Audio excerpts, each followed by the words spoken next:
بسم اللہ الرحمن الرحیم۔ نام کتاب داستان ظہور۔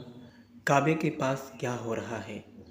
اب جب کہ سورج نکل آیا ہے، مکہ کے لوگوں کو پتہ چلتا ہے کہ مسجد الحرام میں کچھ خاص خبریں ہیں۔ وہ ایک دوسرے سے سوال کرتے ہیں، یہ کون ہے کہ جو کعبے کے پاس کھڑا ہے؟ اور کچھ لوگوں نے اسے گھیرا ہوا ہے۔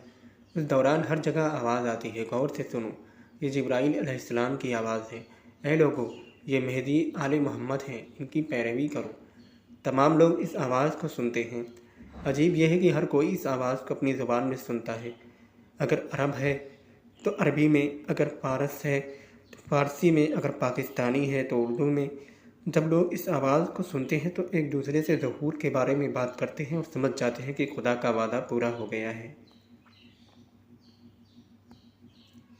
مکے کے لوگ یہ آواز سننے کے بعد مسجد الحرام کی طرف بڑھتے ہیں تاکہ دیکھیں وہاں کیا ہو رہا ہے۔ وہ دیکھتے ہیں کہ اصحاب امام کے ساتھ جمع ہیں۔ اب امام لوگوں کے ساتھ باتیں کرنا چاہتے ہیں۔ آپ کی رائے میں امام کی پہلی بات کیا ہوگی؟ امام کعبے کے پاس جا کر دیوار کعبہ کا سہارا لے کر کھڑے ہوتے ہیں اور یہ کہتے ہیں، اے لوگو، میں مہدی حضرت پیغمبر اکرم صلی اللہ علیہ وآلہ وسلم کا بیٹا ہوں۔ جو کوئی آدم، ابراہیم، موسیٰ، عیسیٰ اور محمد کو دیکھنا چاہتا ہے، مجھے دیکھے۔ اے لوگو، میں تم سے مدد طلب کرتا ہوں، کون ہے جو میری مدد کرے گا؟ اب مکے کے لوگوں کو بہت بڑا امتحان پیش آ جاتا ہے۔ باوجود اس کے کہ امام 1000 سال سے زیادہ عمر رکھتے ہیں، لیکن ایک جوان کی شکل میں ظہور کرتے ہیں۔